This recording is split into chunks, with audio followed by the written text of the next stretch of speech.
1931 के जनगणना में दौरान जब देश ब्रिटिश शासन में था, तब जिन्हें हम आज गर्व से एसटी यानी आदिवासी कहते हैं, उन्हें अलग श्रेणी ट्राइबल के अंतर्गत गिना गया था। और ये श्रेणी हिंदू, मुस्लिम, ईसाई, सिख, जैन, बौद्ध, पारसी और यदुई जैसे प्रमुख धर्मों के साथ बराबरी से सूचीबद्ध थी।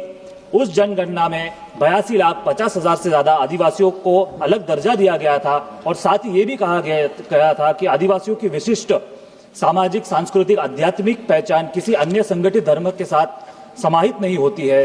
मैं आपको ये भी बताना चाहता हूं कि कॉन्स्टिट्यूशनल ऑर्डर 1950 में भी ये कहा गया है, एज वेल एज कार्मिक एवं प्रशिक्षण विभाग डीओपीटी की गाइडलाइंस के दिशा निर्देशों के भावना के भी विरुद्ध है, जो स्पष्ट रूप से कहता है कि अनुसूचित आदिवासी की स्थिति धर्म से स्वतंत्र है।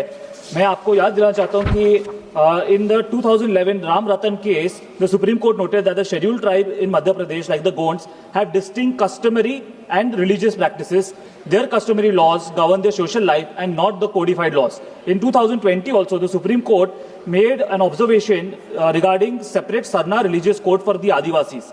The union government has acknowledged in affidavits that many tribals don't identify as Hindu but as Sarna followers or traditional animists. In 2021, the Orissa High Court also confirmed and requested the government to adopt a separate Sarna religion for the census and tribal faith. मैं सरकार से ये मांग रखना चाहता हूँ कि census हो या फिर सरकारी मैं ये मांग करता हूँ कि ट्राइबल या आदिवासी को जनगणना प्रपत्रों और सभी सरकारी अभिलेखों में एक वैध और अलग धार्मिक श्रेणी के रूप में मान्यता दी जाए, ताकि हमारे आदिवासी भाई बहनों की पहचान कभी भी कमजोर तरीके से प्रस्तुत ना की जाए। भारत सरकार से आग्रह करता हूं कि हम अपने संविधान की भावना का सम्मान करें और आदिवासियों की सांस्कृतिक विलुप्ति से बचाएं और अपने उन पूर्वजों की विरासत का सम्मान करें जिन्होंने हमारे जंगलों, जमीनों और अद्वितीय जीवन पद्धति की रक्षा के संघर्ष किया। धन्यवाद।